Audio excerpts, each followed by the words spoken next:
நான் முக்கியமா பார்க்குறது என்னன்னா, முதலமைச்சருடைய மாணவர்களுக்கான காலை உணவு திட்டம். ம். 17,00,000 மாணவர்கள் வந்து இதனால பயன்பெறுறாங்க. இது மிக அருமையான ஒரு திட்டம் அது. போதைப் பொருள் விக்கிறதுன்னா, காவல்துறைக்கு தெரியாம விக்க முடியாதுங்கிற ஒரு கருத்து இருக்கு. ஆமா, ஆமா. சொல்லியிருக்காங்க. திமுக அரசுக்கு மிகப்பெரிய ஒரு சவுக்கடி. அதிமுக ஆட்சியில இல்லையான்லாம் கேட்க வேண்டிய அவசியம் இல்ல. எல்லா காலத்திலும் இருக்கு. இல்லைன்னு சொல்லல. ஆனா அதை தடுக்கிறோம்னு சொல்லி தானே இவங்க ஆட்சிக்கு வந்தாங்க. இந்த 3 ஆண்டுகள் அது அதிகரிச்சதான ஒரு தோற்றம் இருக்குங்கிறதையும் நம்ம திமுக அரசு மேல நம்ம ப்ளஸ் பாயிண்ட்டும் சொன்னோம். அதே மாதிரி பார்த்தா மைனஸ் என்ன இருக்குன்னு சொன்னோம். ஆனா இதெல்லாம் தாண்டி வந்து திமுக இன்னைக்கு அவசியமா தேவைப்படுது தமிழ்நாட்டுக்கு.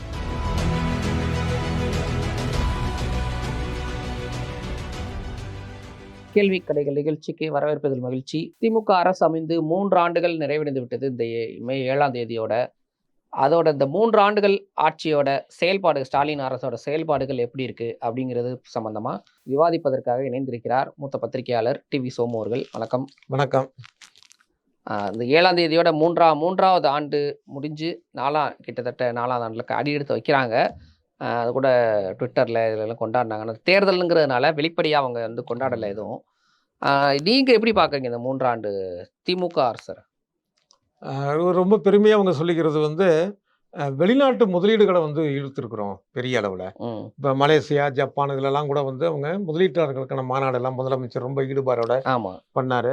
அதில் 9.61 லட்சம் கோடி ரூபாய் அளவுக்கு நாங்கள் வந்து பண்ணியிருக்கிறோம். இது மூலமாக 30 லட்சம் இளைஞருக்கு வேலைவாய்ப்பு கிடைக்கும் அப்படிங்கிறத ரொம்ப ஒரு பெருமையாக அவங்க தொடர்ந்து சொல்லிட்டு இருக்கிறாங்க. ம். அவங்க இது போது அதே மாதிரி பார்த்தீங்கன்னா 45 தொழிற்சாலைகளுக்கு வந்து அடிக்கல் நாட்டியிருக்கிறோம். அதில் 27 தொழிற்சாலைகள் செயல்பட ஆரம்பிச்சிருச்சு. இதில் 30,000த்துக்கு மேற்பட்ட இளைஞர்களுக்கு வேலை வாய்ப்பு கிடைச்சிருக்கு. ம். ஆனால் ஒரு ஒட்டுமொத்தத்தில் பார்த்தீங்கன்னா பொதுவாக வந்து இந்த மாதிரியான இந்த வெளிநாட்டு முதலீடு ஒப்பந்தம் அவங்க தொழிற்சாலையெல்லாம் பார்த்தீங்கன்னா 2 கருத்துக்கள் இருக்குது. ஒன்று வேலைவாய்ப்பு. இன்னொரு பக்கம் பார்த்தீங்கன்னா ஒவ்வொருத்தரும் வந்து இங்கே வந்துட்டு இந்த நாட்டுடைய மண்ணை எடுத்துக்கிட்டு மண் வளத்தை, காற்று மாசுபாடு, தண்ணீர் வளத்தை எடுத்துக்கிறாங்க இப்படிங்கிற 2 வித கருத்து இருக்குது. ஆமா. ஆனால் இது முன்னேற்றம்னு எடுத்தால் முன்னேற்றம்னு எடுத்துக்கலாம். விமர்சனத்துக்கு உரியதுன்னா இது எல்லா ஆட்சிக்கும் உரிய ஒரு விஷயமா நான் சொல்கிறேன். திமுகவுக்கு மட்டும் இல்லை. ஆமா. ஆனால் இது ஒரு முன்னேற்றமாக காட்டப்படக்கூடிய சூழல்ல இவங்க அதை முன்னேற்றம்னு சொல்லி இது பண்ணுறாங்க. நான் முக்கியமாக பார்க்குறது என்னன்னா முதலமைச்சருடைய மாணவர்களுக்கான காலை உணவு திட்டம். இது ரொம்ப முக்கியமான ஒரு விஷயமா நான் பார்க்குறேன். ஏன்னா 31,000 அரசு பள்ளிகளில் 17 லட்சம் பேர் 17 லட்சம் மாணவர்கள் வந்து இதனால பயன்பெறுறாங்க. இது மிக அருமையான ஒரு திட்டம் அது. ஏன்னா நமக்கு வந்து இப்போ நகரத்தில் வாழக்கூடியவங்களுக்கு வந்து பார்த்தீங்க அப்படின்னா என்ன காலையில் பெரிய டிஃபனு டக்குன்னு அம்மா வந்து கேஸ் இருக்குது இது இருக்குது டக்குன்னு பண்ணி கொடுத்துருவாங்க. சாப்பிட்டுட்டு அப்படியே மதியானம் எடுத்துகிட்டு கிளம்புறோம். இப்படிப்பட்ட ஒரு சூழலில் இருக்கிறவங்க இருக்காங்களே இது வேற. ஒரு கிராமத்தில் இருக்கக்கூடிய ஒரு கூலி வேலை செய்யக்கூடிய ஒரு தாய் காலை உணவு தயார் செய்து மதியான உணவுக்கு எடுத்து கொடுத்துட்டு போகிறது வருதுங்கிறது அவங்க வேலைக்கு போகணும்.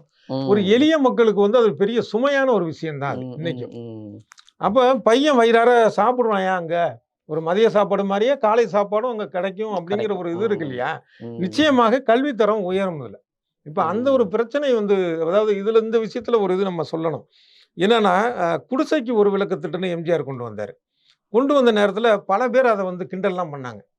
மின்சாரம் கட்டணமே இல்லாமல் அவங்க ஒரு விளக்கு திட்டம்னு சொல்லிட்டு உள்ள டிவிலாம் வச்சிருக்கிறாங்க. சில வீடுகளில் இருக்கும் அது மாதிரியான இது. இதெல்லாம் ஃபோட்டோ பிடிச்சி போட்ட பத்திரிகைகள்லாம் உண்டு. ஆனால் இதை வந்து ஐஏஎஸ் ஆஃபீஸர்கள் சில பேர் எம்ஜிஆர்கிட்ட சொன்னப்போ சொன்னாங்க, ஏன் ஒன்றும் இல்லாதவன் கூட ஒரு டிவி தானே வச்சுட்டு போகிறான் போய் அது வந்து. ஆனால் அதற்கப்புறம் நீங்கள் பார்த்தீங்கன்னா கணக்கு ஒப்பிடுது எப்போ இந்த திட்டம் வந்தது எம்ஜிஆர் ஆட்சி காலத்தில். அதுக்கப்புறம் பார்த்தீங்கன்னா கிராமத்திலிருந்து உயர்கல்விக்கு செல்லக்கூடிய மாணவர்கள் எண்ணிக்கை அதிகரித்தது. இது நிதர்சனமான உண்மை இது. ஏன்னா அவன் வந்து மண்ணெண்ணெய் விளக்கில் படிக்கணும் இல்லை தெரு விளக்கில் படிக்கணும். ஸோ ஒரு படிப்பே சுமையா இருந்த ஒரு சூழல் போய் வந்ததுனால இது எதிர்பாராம அதாவது எப்படின்னா ஒரு அவர் நினைச்சது வந்து ஒரு வாழ்க்கை தரம் உயரட்டும்னு பொதுவாக சிந்திச்சிருக்கலாம். அதை தாண்டி கல்விக்கு அவ்வளோ ஒரு பெரியதாக இருந்தது. அதே மாதிரி இந்த உணவு விஷயம் இருக்கு இல்லையா, இது ஒரு பெரிய மாற்றத்தை ஏற்படுத்தும் வருங்காலத்தில். கிராமப்புற மாணவர்கள் கல்வியில இன்னும் ஈடுபடக்கூடிய உற்சாகமாக ஈடுபடக்கூடிய ஒரு விஷயத்தை கொண்டு வரும். இதை பெரிய அளவில் இதை நம்ம பாராட்டி நம்ம சொல்ல வேண்டிய விஷயம் உங்களுடைய சாதனை. அதே மாதிரி மகளிருக்கு 1000 உதவித்தொகை, மாணவர்களுக்கான உதவித்தொகை இதெல்லாம் நிறைய ஆமா. போயிட்டு இருக்கு. மாணவ, மாணவிகளுக்கான ரூ. 1000 அரசு பள்ளிகள்லயே ம். 6வதுல இருந்து படிச்சு அவங்க கல்லூரிக்கு போனாங்கன்னா, அவங்களுக்கு ரூ. 1000 அப்படிங்கிறது ம். மாணவர்களுக்கான திட்டத்த வரவேற்கிறேன். அதே நேரத்தில என்ன பொறுத்தளவு வந்து பார்த்தீங்கன்னா, குடும்பத் தலைவர்களுக்கு ரூ. 1000 அப்படிங்கிறது வந்து ஒரு சரியான திட்டமா எனக்கு தெரியல. ம். ம். ஏன்னா, இதுல வந்து இதுக்கு ஒதுக்கக்கூடிய நிதி மாதம், மாதம் சரி வருஷத்துக்கு பார்த்தீங்கன்னா, பல கோடி ரூபாய் ஆகுது. ஆமா. இப்போ ஒரு சமுதாயத்தில நீங்க மறுபடியும் பணத்த கொட்டுனீங்கன்னா, விலைவாசி தான் ஏற செய்யுமே தவிர, அடிப்படையான ஒரு பொருளாதார விஷயம் அது. ம். ஒரு பொருளா நீங்க குடுக்குறதுக்கும், பணமா குடுக்குறதுக்குமான வித்தியாசங்கள் இருக்கு. ம். ம். நீங்க பணமா குடுக்குறப்ப என்ன, அதுக்கேற்ற விலைவாசி ஏறும். ம். அவ்வளவுதான். தவிர இது எந்த அடிப்படையில குடுக்குறாங்க அப்டின்னா, எந்த ஒரு அடிப்படையுமே இல்லாம பெண்களுக்கான ஒரு விஷயம் சொல்றாங்க இது மாரி இது இந்த கட்டுப்பாடு இருக்கு, அந்த கட்டுப்பாடு இருக்குன்னு. ஆமா. ஆனா அது தேவையில்லாத ஒரு விஷயங்கிறது தான் என்னுடைய ஒரு கருத்து. அதனால இத ஒரு ம். சாதகமாவோ, பாதகமாவோ நான் பார்க்கல. ஆ பொதுமக்கள்ட்ட பொறுத்தளவுல இவங்களுக்கு ஒரு சாதகமா இருக்கு. இருக்கு. ம். ஆனா ம். என்னுடைய ம். பார்வையில அது இல்ல. அதேபோல அரசு பேருந்துல பெண்களுக்கு இலவசங்கிறதும் அது உடன்பாடான விஷயமா எனக்கு இல்ல. ஒண்ணு ம். அனைவருக்கும் சொல்லிருங்க. ம். போயிட்டு வந்து பெண்களுக்கு மட்டும் அப்படிங்கிறதெல்லாம் வந்து ஒரு என்ன ஒரு அதனால வந்து டிக்கெட் எடுக்கணும். ரூ. 50 டிக்கெட்டு, ரூ. 40 டிக்கெட் இப்ப ரெட் கலர்லாம் ஏறி போச்சு. அதுக்கே வந்து ஃபுட்பால்ல தொங்கிட்டு போறாங்க நம்ம பசங்க. இல்ல இன்னும் இலவசம்ன்ட்டா என்ன இல்ல பண்றது? இன்னொரு விஷயம் வந்து என்னன்னா, அ இதுல வந்து வெள்ளை போர்டு வண்டியில தான் இலவசம். ஆமா. அது ஒரு ரூட்ல போட்டீங்கன்னா 10 பஸ் இப்ப அதே ரூட்ல போனதுக்கப்புறம் 11வது தான் அந்த பஸ் வருது. குறிப்பிட்ட நேரத்துக்கு வருது. ம். இதனால எந்த அளவுக்கு பலன்னு தெரியல. சொல்றாங்க இத்தனை லட்சம் பேர் பலன் பெற்றாங்க, அதில லட்சம் பேர் பலன் பெற்றாங்க அப்படின்னு. இது தேவையில்லாத ஒரு விஷயம் தான். இந்த 2 விஷயமும் எனக்கு. ம். ஆனா இதுவும் வந்து பொதுமக்கள் பார்வையில பார்த்தீங்க அப்படின்னா, அது அவங்களுக்கு வந்து ஒரு ஆதரவை ஏற்படுத்தி இருக்குங்கிறது நம்ம அதையும் நம்ம ஒத்துக்க தான் வேணும். இந்த ம். இவங்களுடைய இதுல. அப்புறமேல் விவசாயிகளுக்கு 2,00,000 மின் இணைப்பு இவங்களுடைய ஆட்சியில இப்ப 3 வருஷத்துல கூடுதலாக குடுத்துருக்காங்க. அதே மாரி விளைநிலங்களுக்கான பகுதிய அதிகரிச்சிருக்கிறாங்க. இப்ப ம். அதே மாரி இன்னொரு முக்கியமான ஒரு விஷயம் பார்த்தீங்கன்னா, சாலை மேம்பாட்டுக்கு முக்கியத்துவம் குடுத்திருக்கு இந்த அரசு. அதாவது கிட்டத்தட்ட ரூ. 1,500 கோடி ரூபாய் செலவுல பல்லாயிரம் கிலோமீட்டருக்கான இது போட்டிருக்காங்க. அவங்க அறிக்கையில சொல்றாங்க. இது ம். ஒரு கிராமத்தினுடைய முன்னேற்றத்துக்கு முக்கியமான ஒரு விஷயம். ஏன்னா சாலை வசதிங்கிறது ஒரு அடிப்படையான விஷயம். மின் ஆமா. வசதி மாரியான ஒரு விஷயம். இதுலலாம் இவங்க வந்து பண்றாங்க. அதே மாரி வந்து பார்த்தீங்கன்னா, பாலிடெக்னிக் நெறைய தொறந்திருக்கிறாங்க. ம். இதெல்லாம் வந்து கல்வி ரீதியான ஒரு விஷயங்கள எப்பயுமே திமுக அரசு கல்வி ரீதியான விஷயங்கள்ல இருக்கும். அந்த இது அது மாரி நகைக்கடன் தள்ளுபடி, அது விவசாயிகளுக்கான ஒரு விஷயமா தான் அதில நம்ம பார்க்க வேண்டியதா இருக்கு. அதேபோல அ ம். கிட்டத்தட்ட 5,500 கோடி ரூபாய் அளவுக்கான கோயில் நிலத்த வந்து ஆக்கிரமிப்புலருந்து மீட்டிருக்காங்க. மீட்டுருக்காங்க. இது ம். மிகப்பெரிய ஒரு விஷயம். அது குறிப்பா அறநிலைத்துறை அமைச்சர் சேகர் பாபு அவர்கள அவர் ஒவ்வொரு நடவடிக்கையும் பாராட்ட வேண்டிய ஒரு விஷயமா இருக்கு. அதாவது 1000 கோயிலுக்கு குடமுழுக்கு பண்ணியிருக்கிறாங்க. ம். ஆமா. மிகச் சிறப்பான நிர்வாகமா அவர் பண்ணிட்டு இருக்கிறார். இந்த அறநிலையத்துறை அமைச்சர் சேகர் பாபு. அ ம். முக்கியமா வந்து என்னன்னா, இந்த சிதம்பரம் கோயில் விஷயம் இப்ப கொஞ்சம் அத பத்தின செய்திகள் குறைவா இருக்கு. ஆனா, அதுல தொடர்ந்து நியாயத்துக்காக போராடிட்டு இருக்கிறாரு. தமிழ்நாடு அரசு போராடுது. ஸ்டாலின் தலைமையில் இவரு சேகர் பாபு அவருடைய அந்த சிதம்பரம் தீட்சிதர்களுடைய அநியாயத்துக்கு எதிரான அவருடைய போராட்டத்தெல்லாம் ரொம்ப சிறப்பா வந்து சட்ட ரீதியான போராட்டங்கள் பண்ணிட்டு இருக்கிறாங்க. நம்மளும் அதுக்கு துணை நிற்கணும். ம். அந்த அளவுக்கு ம். பண்றாங்க. ம். இப்படி ம். பாராட்ட வேண்டிய விஷயங்கள் நெறையா இருக்கு. கீழடி. ஆமா. அதுல இவங்களுடைய இது அங்க அருங்காட்சியகம் அமைத்தது. இது ம். மாரியான ஒரு விஷயங்கள கலைஞர் நூலகம், அவர் பெயரிலான ஆமா. நூலகம். இந்த மாதிரியான ஒரு விஷயங்கள் எல்லாமே பாராட்ட வேண்டிய விஷயங்கள் இருக்கு. ம். ஆனா அதே நேரத்துல ஆன்டி இன்கும்பன்சியும் நெறைய இருக்குன்னு ஆ எதிர்க்கட்சிகள்லாம் சொல்றாங்களே. தேர்தல் எதிரொலிச்சிருக்குமா? ஆமா. உண்மதான். என்னன்னா 30 வயதுக்கு உட்பட்ட கல்லூரி மாணவர்களுக்கான கடன் ரத்துனாங்க. அது என்ன ஆச்சுன்னு தெரியல. அப்புறம் ம். எல்பிஜி கேஸ் சிலிண்டருக்கு வந்து ரூ. 100 மானியம் அளிக்கப்படும் அப்டின்னாங்க. ஆமா, அப்புறம் புதிய ஓய்வூதிய திட்டம். அதுவும் ஆமா, ஒண்ணு எல்லாம் தேர்தல் அறிக்கையில அவங்க சொன்னது. ஆமா. இது எல்லாத்த விட மனசுக்கு ரொம்ப சிரமமா இருக்கிறது வந்து, அந்த சிறப்பு ஆசிரியர்கள்ன்னு சொல்றாங்கல்ல, அந்த ஓவிய ஆசிரியர்கள் இந்த மாரி அவங்க தற்காலிக பணியில இருக்கிறவங்கள வந்து, ஆமா. முழுநேர ஆசிரியர்களா நியமிப்போம்ன்னு சொன்னாங்க. அது இன்னைய வரைக்கும் செய்யல. அவங்க செய்யல. தொடர்ந்து போராடிட்டு இருக்கிறாங்க. அ க கல்வி அமைச்சர் அன்பில் பொய்யில் மகேஷ். அன்பில் மகேஷ்ட வந்து மனு குடுக்குறாங்க, செய்றாங்க. ஒண்ணும் இது இல்ல. இத வந்து நிச்சயமா கவனத்துல எடுத்து, திமுக அரசு இனிமையாவது இத செய்யணும் அப்படிங்கிறத வந்து நம்ம ம். இது மட்டும் இல்லாம, இப்ப சமீப நாட்களா வந்து அ ஒரு கட்டம் வரைக்கும் கஞ்சா நடமாடுதல் வந்து அதிகமா இருந்தது. ஆ அதுக்கு கூட காவல்துறையில ஒரு ஆப்பரேஷன்லாம் பண்ணாங்க. ஆப்பரேஷன் கஞ்சான்னு சொல்லிட்டு. அப்புறம் 2.0 ஆப்பரேஷன் ஒண்ணு பண்ணாங்க. ஆனா, இப்ப அதுக்கு அடுத்தது பார்த்தீங்கன்னா, போதைப் பொருள் வந்துருச்சு. வந்துருச்சு. போதைப் பொருளு ஜாஃபர் சாதிக் கைது செய்யப்பட்டாரு. இப்ப சமீப நாட்களா பார்க்கும்போது சில இடத்துல இளைஞர்கள் வந்து போதை ஊசிய ஆமா. போட்டுக்கிட்டு கண்ணு இப்ப மூடி தெரியாம இன்னைக்கு கூட நடக்குறாங்க. பார்த்தீங்கன்னா, தொலைக்காட்சியில ஓடிட்டு இருக்கிறது. தென் ம். மாவட்டத்தில இது மாரி கஞ்சா போதையில ஒரு கடையில போய் அரிவாளை எடுத்துக்கிட்டு ஆளாளுக்கு வெட்ட போகிறேன் அப்படின்னு சொன்னவருடைய அந்த சிசிடிவி கேமரா ஃபுட்டேஜ் இன்னைக்கு போயிட்டு இருக்கு. இது ஏதோ ஒரு ஊரில் தொடர்ந்து நம்ம செய்தித்தாளில் பார்த்துட்டு தான் இருக்கிறோம். மாணவர்கள் முதற்கொண்டு கஞ்சா போதையில் இருக்கிறாங்க. விதவிதமான கஞ்சா, அதாவது விதவிதமான போதைப் பொருள். கஞ்சான்னு இல்லை, விதவிதமான பொருள். ஏதோ சாக்லேட்டில் இருக்குங்கிறாங்க, ஒவ்வொரு விஷயமா ஏதோ லிக்விட் மாதிரி இருக்கு, முகக்கில் மோந்துக்கிறாங்கங்கிறாங்க. இதை நீதிமன்றம் இப்போ மதுரை நீதிமன்றம் நினைக்கிறேன் இப்போ சொன்னது என்னன்னா, போதைப் பொருள் விற்கிறன்னா காவல்துறைக்கு தெரியாம விற்க முடியாதுங்கிற ஒரு கருத்து. சொல்லியிருக்காங்க.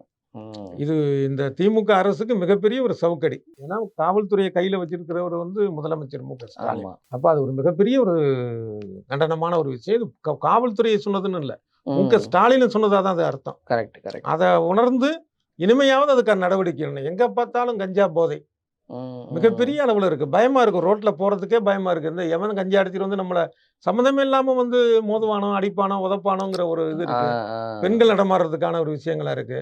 இதனால நிச்சயமாக இது ஒரு மிகப்பெரிய பின்னடைவு தான். அந்த 3 ஆண்டு சாதனையை தாண்டி இது வந்து இதுக்கு முன்னாடி அதிமுக ஆட்சியில் இல்லையான்லாம் கேட்க வேண்டிய அவசியம் இல்லை. எல்லா காலத்திலும் இருக்கு இல்லைன்னு சொல்லல. ஆனா அதை தடுக்கிறோம்னு சொல்லி தானே இவங்க ஆட்சிக்கு வந்தாங்க. ஒண்ணு தவிர இந்த 3 ஆண்டுகள் அது அதிகரிச்சதான ஒரு தோற்றம் இருக்குங்கிறதையும் நம்ம பதிவு பண்ணி தான் ஆகணும்.